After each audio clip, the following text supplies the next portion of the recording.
Yo, what's up? Kung saan man panig kayo ng mundo naroon, sana po ay nasa mabuti kayong kalagayan. Ito nga po, share po natin to. Si Attorney Glenn Chong, may mga banat at matinding patutsada kay Commissioner on Election George Garcia. Ito po, share natin, panoorin po natin to. Actually, lumagpas na ako eh. Kasi di ba doon sa kabilang side na pauwi ko. So, umikot na ulit ako, bumalik ko rito. Salamat, sir. Sa may ganito. And gusto ko magpasalamat sa inyo for protecting us, for showing your support sa amin.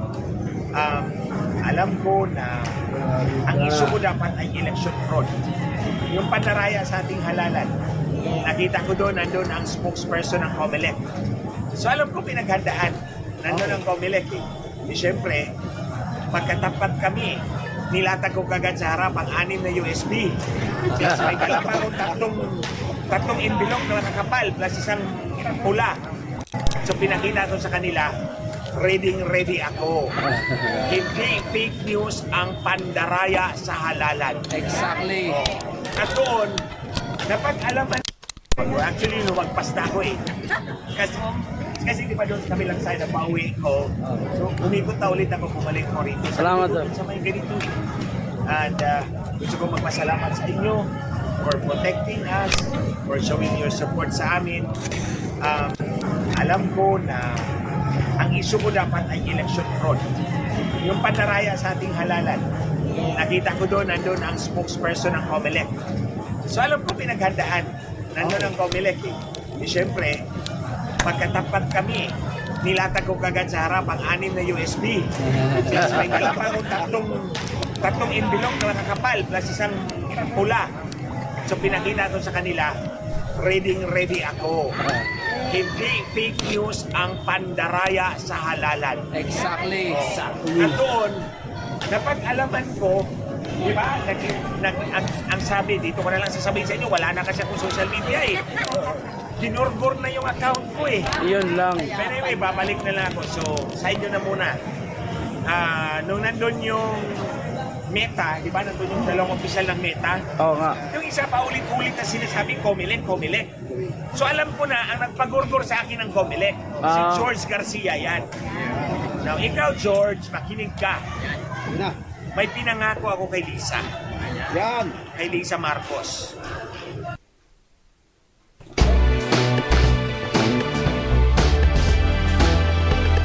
Unpack more. Ako may matinding At dadalhin ko yan sa huling antungan ko for as long as hindi ibabayulit ni Lisa Marcos. Isa doon, yung Facebook account ko. Pag tinanggal ni Lisa Marcos yung Facebook account ko, ilalabas ko yung manipulasyon sa Korte Suprema. Dahil tinanggal mo, ilalabas ko yun. I'll give you 3 days. Pag hindi mo pinalik ng 3 araw, by Friday, ilalabas ko yung affidavit ko tungkol kay Lisa Marcos. Sa pandaraya, hindi, pandaraya sa Korte Suprema. George Garcia, 3 araw, until Friday. Pag hindi mo pinalik yan, ang Facebook account ko, susulatin ko na actually ngayong gabi ang affidavit ko. I-release ko yan by Friday at the close of business hours alas 5 ng hapon. Pag hindi nabalik ang account ko, ikaw mayayari kay Lisa Marcos.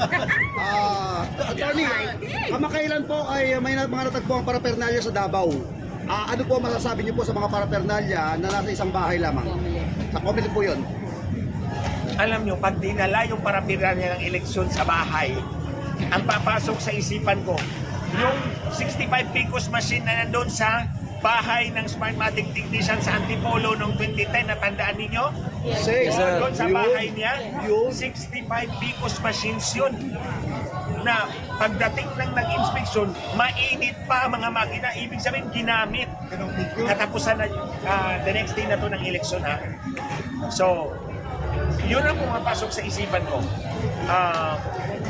Hindi mo na ako nagsasalita tungkol sa ating darating na halalan kasi inaantay ko tong hearing na to. Ready ako. Actually, sabi ko nga sa inyo, pag-upo ko, ang katapat ko si Rex Laudianco, yung director ng spokesperson ng COMELEC. Nilatag ko kaagad ang 6 na USB ko. Sigurado ako, bakit 6? Isa sa 2010, isa sa 2013, isa sa 2016, isa sa 2019. Hinati-hati ko. Kasi kung sakasakaling tanungin ako, pero hindi matapos, yung year lang na yun. Ayokong ipakita yung Ayaw mga kababayan, matindi po ang akusasyon at binibitawan dito ni Attorney Glenn Chong laban sa kay Comelec George Garcia Pandaraya dito po sa darating na halalan. Matindi to. At nagbanta siya, may panoorin po natin, ilalabas niya yung iskandalo ni Lisa Araneta Marcos. iba. Kasi makikita nila, mababantayan nila. So hinati-hati ko yung eleksyon. Plus may dalawa akong master. Kasi nangyari na yan sa akin dito sa Santo Tomas. Nagbigay ako ng speech. Pagbibigay ako ng speech, ang katapat ko, ang Mandarayang PPCRB. Nung binigay ko yung USB, pagbalik, walang laman ng USB mo, binura pala nila. So, wala noon, nagdadala ako ng extra. So, nilatag ko sa harap ko. Pinakita ko kay Director Laudianco, yung spokesperson, handang-handa ako sa'yo. Tapos may dala pa akong dalawang staff na pitpit yung mga dokumento. Kung pinagsalita nila ako tungkol sa halalan, ayaring si Comelec. Goodbye, rest in peace. Sir, Ano yun, George? Yes. George Garcia, ito. Hindi ako tulad ni Atty. Respicio na kaya-kaya mong kakasukasuhan. Subukan mo lang. Subukan mo lang, George Garcia. Basta doon sa hearing na to, I'm very grateful na sinupina ako, pumunta ako doon ko nalaman ang gumorgor sa Facebook ko, ikaw, George Garcia. Kasi yung isang mita doon, palaging Comelec. So alam ko sila ang nakipag-usap doon na tanggalin mo yan. Basta ito lang, George, 3 days until Friday at the close of business on alas 5. Pag hindi mo yan pinalik ang account ko, ilalabas ko yung affidavit ko tungkol sa pagmanipula sa Korte Suprema. Executive Secretary Bersamin, tawagan mo na si George. nakapatay tayo dito. Ayaw mo mangyari. Sir, Pag sinabi ko, gagawin ko yan. yes. Knowing attorney? Basta, George kasi mananagot ka kay Lisa Marcos. Attorney, pwede po magtanong? Yes, boss. Paano po, sa lahat po ng ginagawa nilang investigasyon, ng tuwad-com, ng try-com, ano pang kontumita, sa tingin po nila bilang isang magaling na abogado, ano po kaya klaseng batas na ang pwede nilang gawin pagkatapos po ng lahat ng investigasyon na to? Ay, ganda ng tanong. Ganda. Hindi ko sasagot yan, because ang sagot ko would be very speculative. Hayaan na muna natin. Baka makopya, attorney. Hayaan na muna natin na Baka makopya. gumawa ng batas yung ating mga mambabatas. At least, ibigay natin yan sa kanila. Kasi trabaho nila yan eh. So, hayaan natin silang gumawa ng batas. Kung hindi tayo nauuyon sa gusto natin, pwede naman i-question ito sa Korte Suprema. Exactly. Pwede din naman nilang baguhin. Oo. So, I don't want to... Ito mga congressman na to, hindi ko naman ito kalaban eh. Kasama ko to eh.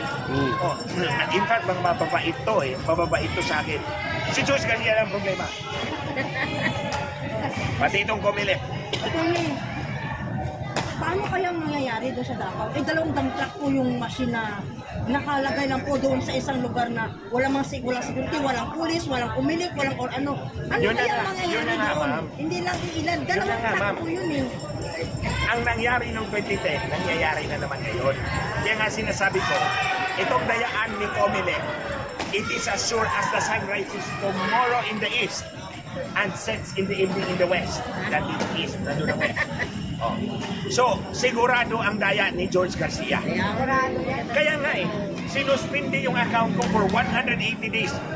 That is before the election and after the election para hindi talaga ako makapagsalita sa inyo. Kaya katawag, George, kaya putang ina mo talaga. Salbahe ka talaga. Basta pag hindi mo binalik ang account ko in 3 days, Friday 5 p.m., ilalabas ko yun. Abangan Yung affidavit ko. Yun, attorney. Ilalatag ko kung paano minanipula ni Lisa Marcos at ni Chief Executive Secretary Bersamin ang Korte Suprema. Election issue yan. Sige. At attorney, galing po sa UK, marami nang nagkakaproblema ngayon tungkol po doon sa kanila hong pagrehistro sa online voting. Ano po masasabi niyo po dito? May kinalaman kaya ang Comelec dito? Kapalpakan yan ng Comelec. kapalpakan talaga niya ng COMELEC. Actually, yung sinabi ni Atty. Respicio, totoo yun. In fact, yung ebidensya ko, ang unang-unang ipakita ko, transmission anomalies. Tatlong klaseng transmission anomalies na magpapatunay na yung sinasabi ni Atty. Respicio is possible. Posibleng mangyayari. So,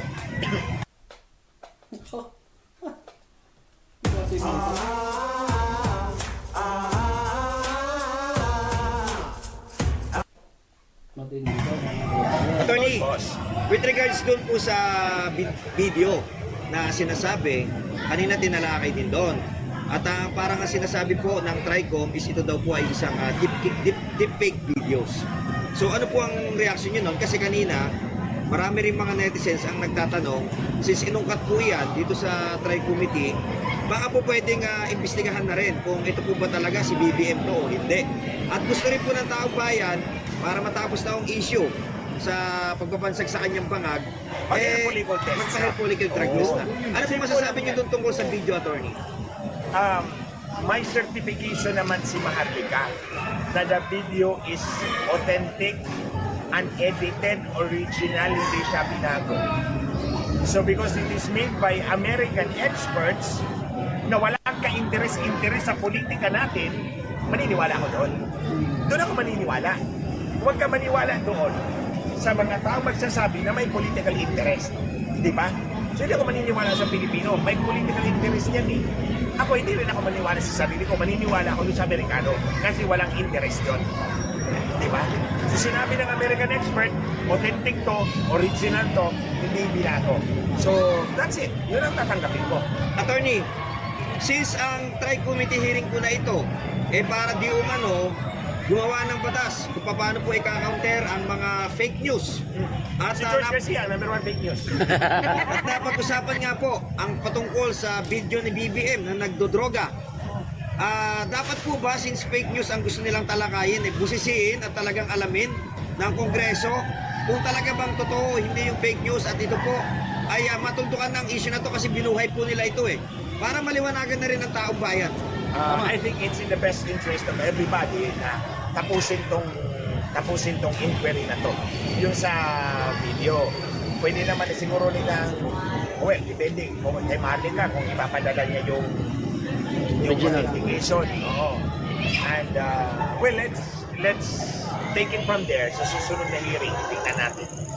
Basta ako, I'm always prepared sa issue ng pandaraya sa eleksyon.